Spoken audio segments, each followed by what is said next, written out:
Hi, I'm Dwayne Brown. Tonight on KPBS Evening Edition, a big spike in reports of sexual assault in the military, and the White House counts the cost of last month's shutdown. Did you see it last night? A blazing fireball streaking across the sky. We talk with an expert about it. I'm Peggy Pico. Also ahead, a San Diego researcher discovers how race and romance in online dating is breaking racial barriers. But does the effect last? Plus, the Miramar landfill is running out of room, and the City Council considers a zero-waste initiative. How waste diversion could change the way you shop. And our series profiling San Diego's top mayoral candidates continues tonight with a look at Mike Aguirre, the contentious former city attorney who wants to be mayor. KPBS Evening Edition starts now.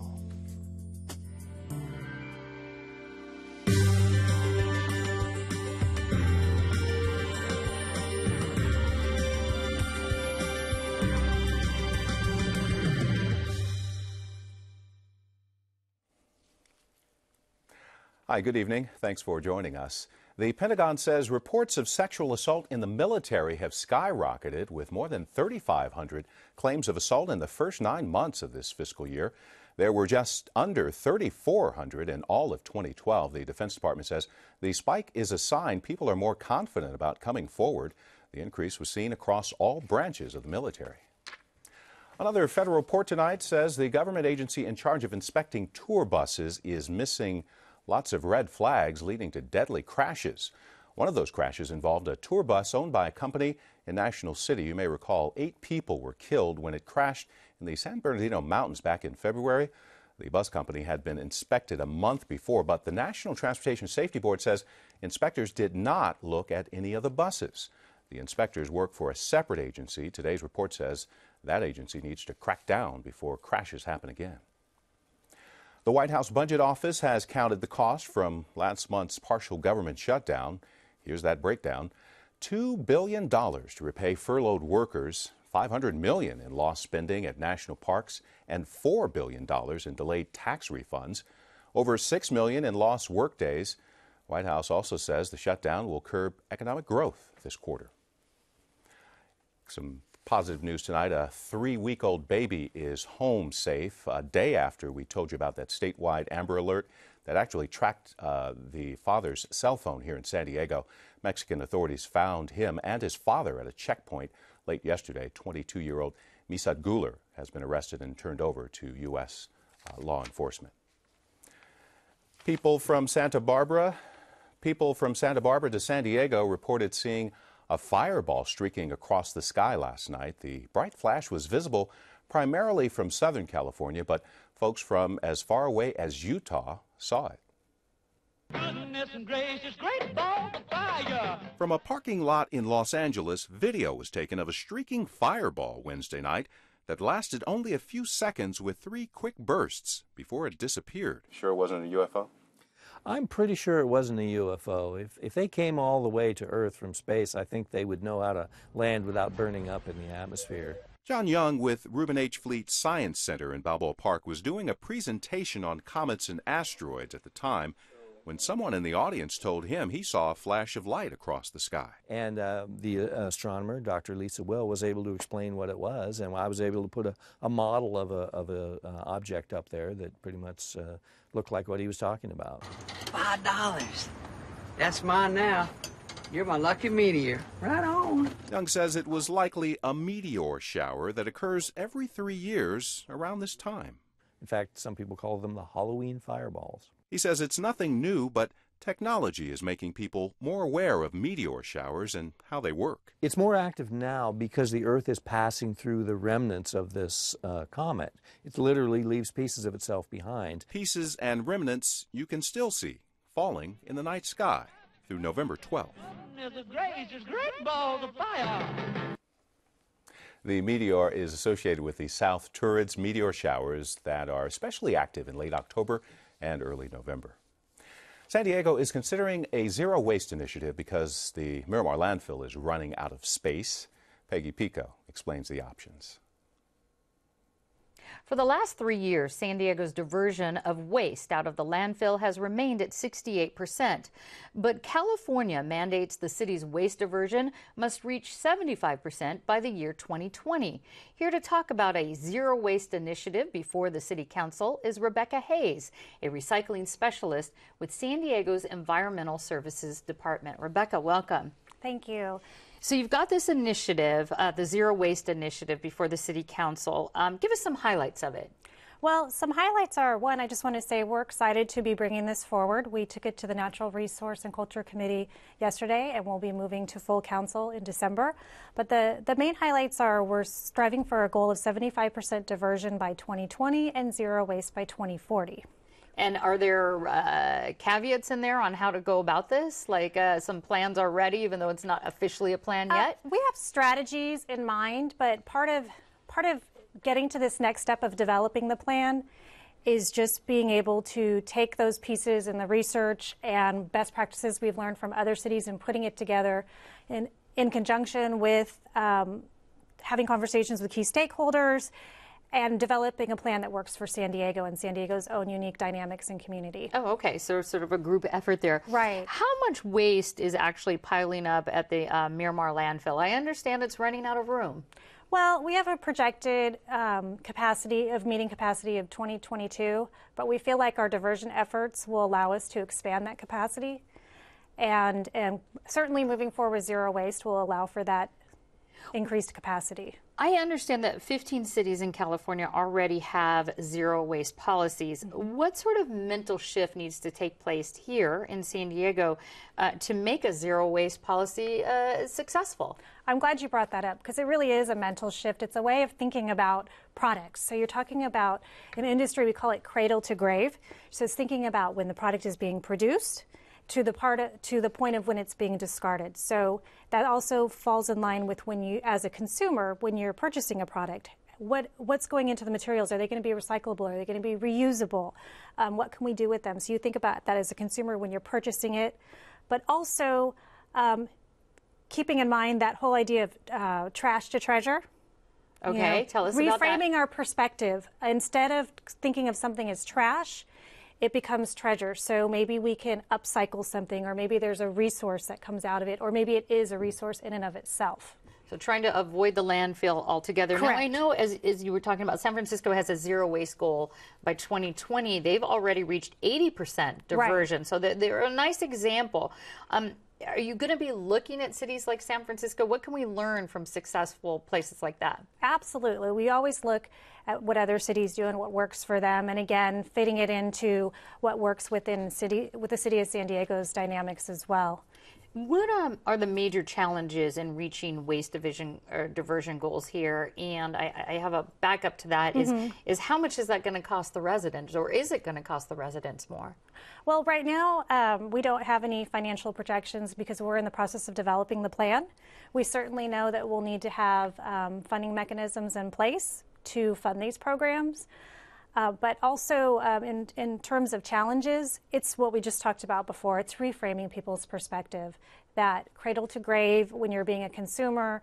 It's when you, at point of disposal, instead of thinking it's trash, thinking of it as being compostable, as thinking of it as being recyclable, or even upcycling it, which is taking something and making it into something new. Right, and I do know there are some incentives already for composting and things like that. Correct. So perhaps that might be something to offset the cost. Yes. I see. What is the Zero Waste Initiative here in San Diego? If that goes forward, what would that mean to jobs? Would it mean job losses from people in the landfill? Would it mean more jobs, or do we know yet? I think it'll mean more jobs. I mean, other cities have demonstrated that implementing zero waste has allowed for more jobs, especially in the green industry and the green manufacturing industry, also in recycling, in composting. And a simple example would be maybe inviting more folks in to do reusable bags. Okay, well, we'll certainly be following this. Rebecca Hayes, thank you very much. Thank you so much for your time.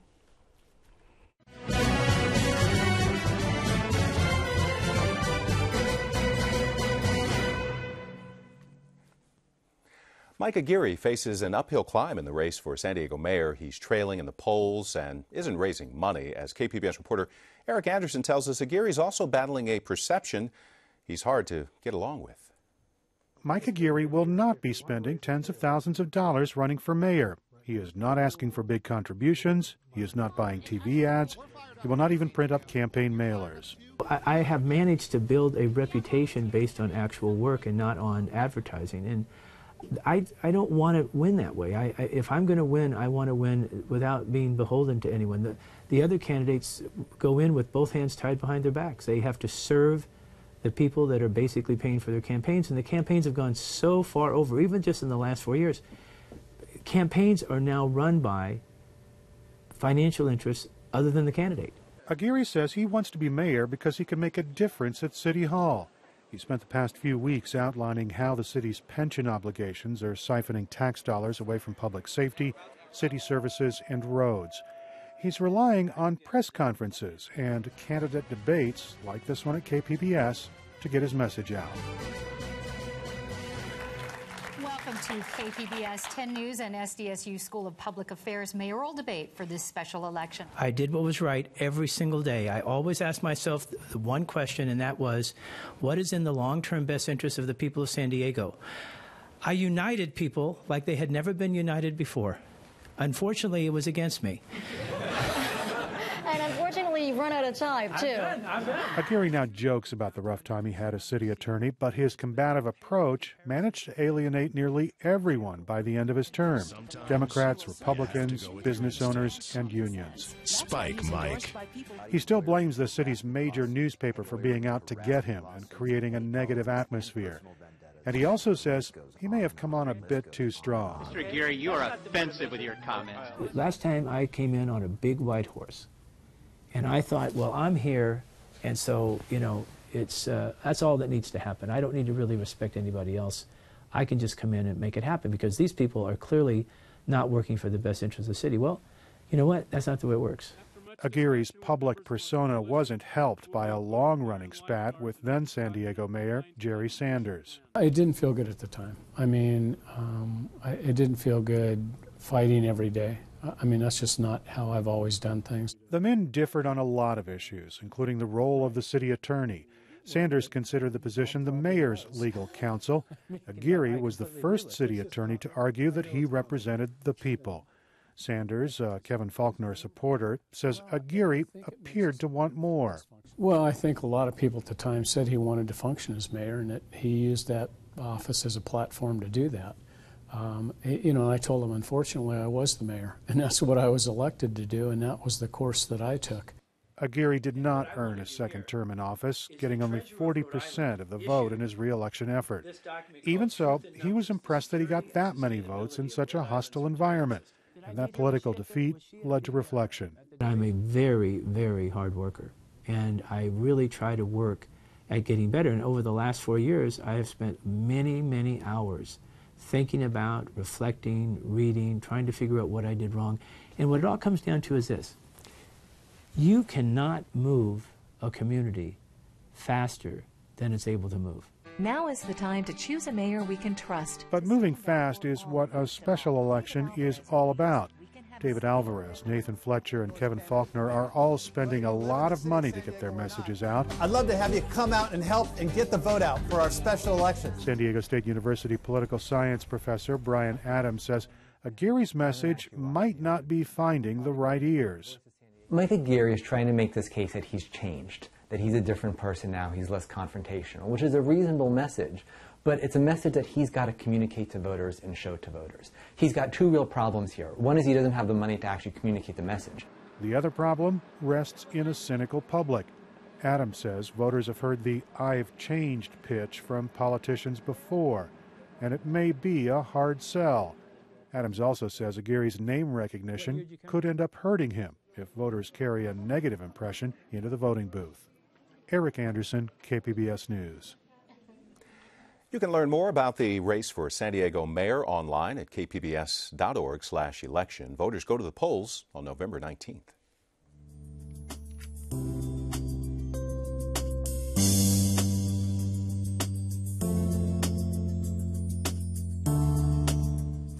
Several female Marines could graduate this month from the Corps' Infantry Training Battalion. They'd be the first to do it.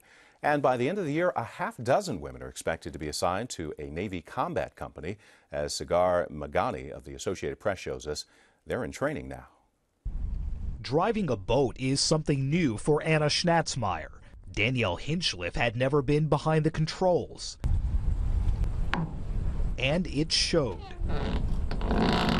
With the military now opening frontline combat positions to women, Schnatzmeyer's ready to fulfill a childhood dream, which until recently had a big barrier. What's the purpose of me being in the military, you know? I'm just gonna sit in a desk. I'm gonna walk through it one more time.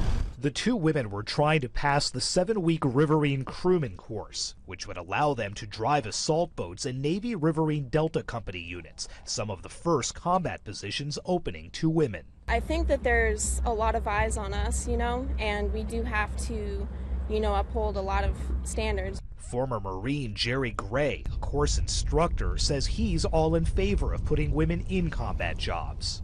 As long as they are required to perform the same standard as a guy, good on them and let them go.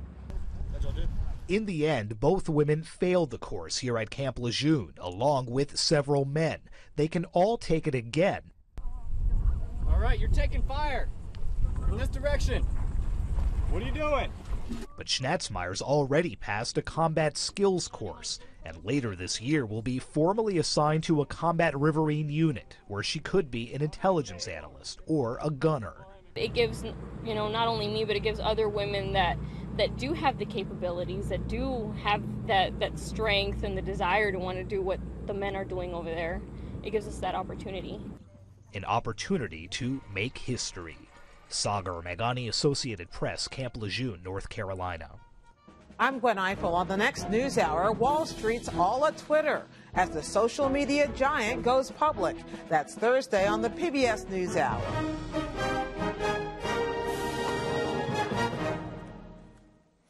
New research finds online dating may help bridge the race gap in relationships, at least temporarily. Peggy Pico takes a closer look.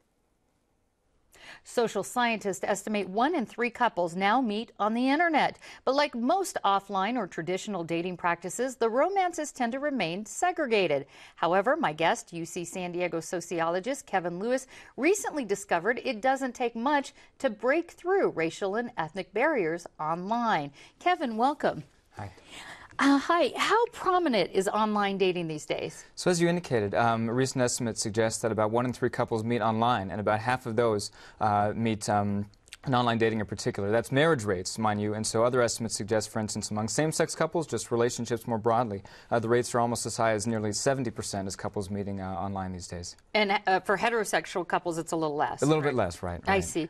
When it comes to dating websites, how much do they differ? Oh, sure. There's a number of different ways in which dating websites differ. The most salient one, I guess, the one we think about typically is that there's kind of generalist sites for everyone, and there's niche sites for people interested in a particular type of other person, whether that be a racial group, whether a religious belief, people who like, iPods, people who like Ayn Rand, your philosophical beliefs. So there's a niche site for everyone out there these days. Certainly. I found one once that was for scientists. Really? Scientists, absolutely, yes. So now, you've collected data for this research over a 2.5-month period from OkCupid.com. That's correct.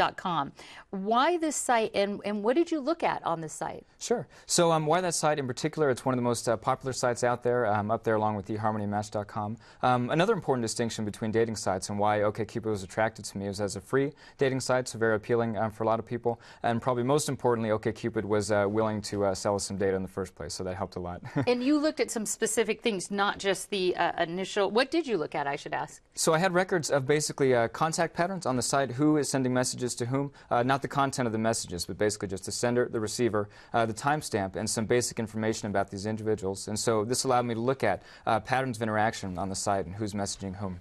And what did this data tell you? So my particular topic of interest was looking at the importance of racial boundaries online. And it turns out, unsurprisingly, race is very important to online interaction, just as it is in offline interaction. People are very likely to send a message to someone else from the same racial background. And then, but there were some nuances in this that you found as well, that were a little bit different than in reality dating.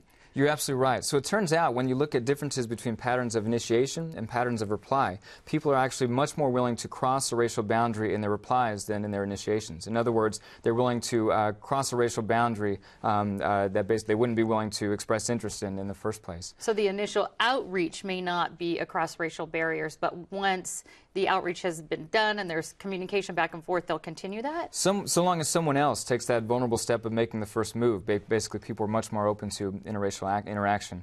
And further, if someone from a different racial background contacts you on this site and you reply, you're actually more likely in the short-term future to contact someone from a different racial background yourself. But the other thing I think I read in your research is that this effect doesn't last very long. Short-term future. It lasts about a week, and then after a week or so, people go back to their prior communication patterns. Yeah, how come? So I think it's just the strength of the status quo. We have to remember that interracial interaction is by far the exception to the norm on these sites, and also that baseline rates of reply are very low. People are very likely to get a response in the first place. So I think often, once you go out and reach across that racial boundary, people may get disheartened because the person doesn't reply and go back to their prior patterns of behavior. Now, why did you want to study, or how did you get interested in race and ethnic interactions in online dating? Oh, sure. I mean, this has been a broad topic of interest to sociologists, inequality generally and racial segregation in particular. And so romantic patterns of interaction tell us a great deal about societal boundaries more generally and the prejudices we hold in terms of who we're willing and not willing to strike up a relationship with. Do you think this could be comparative data to what's happening in people who are dating offline or in a traditional setting? I hope so. I think these data actually provide a number of insights we haven't had in offline settings, unless I were to go out and sit in a bunch of bars across the country and watch who walks up to whom and offers to buy whom a drink. We don't really have data on these initial forays into romantic relationships like we have with online dating. But at the end of the day, it's the same people offline as online, and so I think we can learn a lot about them through these data sets. In your paper, tell me about your paper again and where it was published and where you're going to go from here. Thank you. So the paper came out this past Monday in the Proceedings of the National Academy of Sciences, a mainstream scientific journal. And from here, I plan to continue analyzing these data and also kind of figure out what the next big question is in maybe online dating, maybe some other form of networks, online or offline. We'll see. Do you have the next big question yet, or are you still formulating? I'm open to suggestions. If you have anything in particular you recommend I look at. We'll get people to you. All right, sociologist Kevin Lewis, thank you so much. Excellent. Thank you so much, Peggy. Some San Diego high school students got their hands dirty today, planting a sustainable garden outside of the Automotive Museum in Balboa Park. Students competed in teams to design the garden as part of their math, science, engineering, and English classes. It's an interdisciplinary approach used by the school's Geotech Academy. So that the students really understand what are they learning and why are they learning it. Sometimes they kind of lose sight of that, and that way if we can make it relevant to the real world, it really helps them get students motivated. Balboa Park asked the students to choose an area to redesign. The group then worked with landscaping professionals to pick the winner. There was a time in San Diego not long ago when a part of downtown was a stark example of racial segregation in our city. If you know where to look, there's a place today that recalls that period in our history. Ken Kramer shows us in tonight's story about San Diego. 7th and Island downtown is the Claremont Hotel, and if you go back into the 1940s, the phone directory listed the Claremont as a hotel for colored people. It was segregation. In this neighborhood 70 years ago was a segregated business community, a separate world south of Broadway, a culture of shops and stores, but something else. A whole community, if you can imagine, of jazz and nightclubs, music streaming from what seemed like everywhere. From Market to Island, from 2nd Avenue on down to 16th Street, the Harlem of the West, they called it. Here, for example, this was what was at the corner of 2nd and Market, the Douglas Hotel, and in the Douglas was a place called the Creole Palace, where you might see Louis Armstrong or Cab Calloway. Really, the list of musicians from Nat King Cole to Jelly Roll Morton, who played south of Broadway in those years, was really amazing. But today, the Douglas, the Creole Palace, it's all gone now. 2nd and Market is an apartment and condo complex. And I don't know how many people notice on the northeast corner on the tile sidewalk there is a plaque that invites the passerby to remember, please, that the Douglas was once here, and the Creole Palace, and the Harlem of the West. Almost all the buildings that once were part of it are gone now, but there is one, the Claremont. The Black Historical Society rallied community support and saved the Claremont. Over the years, amid ownership changes and redevelopment controversy, this once hotel for colored people is still here. And if you look, there's a plaque here, too, to say this place and this area was once segregated, that out of a kind of economic and social necessity came the Harlem of the West. So much music, so much vitality and artistry in the face of what was racial segregation 70 years ago. The Claremont stands yet as a reminder that that was once a fact about San Diego. If you want to watch more of Ken's stories about San Diego, his half-hour show can be seen tonight and every Thursday night at 8 here on KPBS. Well, you could feel the change in the air today, and we'll be cooling down this weekend. One more day of sun, at least a mix of sun and clouds along the coast. Then cloudy by this weekend, low 70s there. The inland valleys will be a bit warmer, upper 70s with a mix of sun and clouds for the weekend. Clear in the mountain areas, temperatures there in the 60s and mid-40s overnight. And in the desert, temperatures will be mostly in the 80s with some clouds moving in by Sunday. You can find tonight's stories and download the KPBS app all on our website, kpbs.org/evening edition. Thanks for joining us. Good night.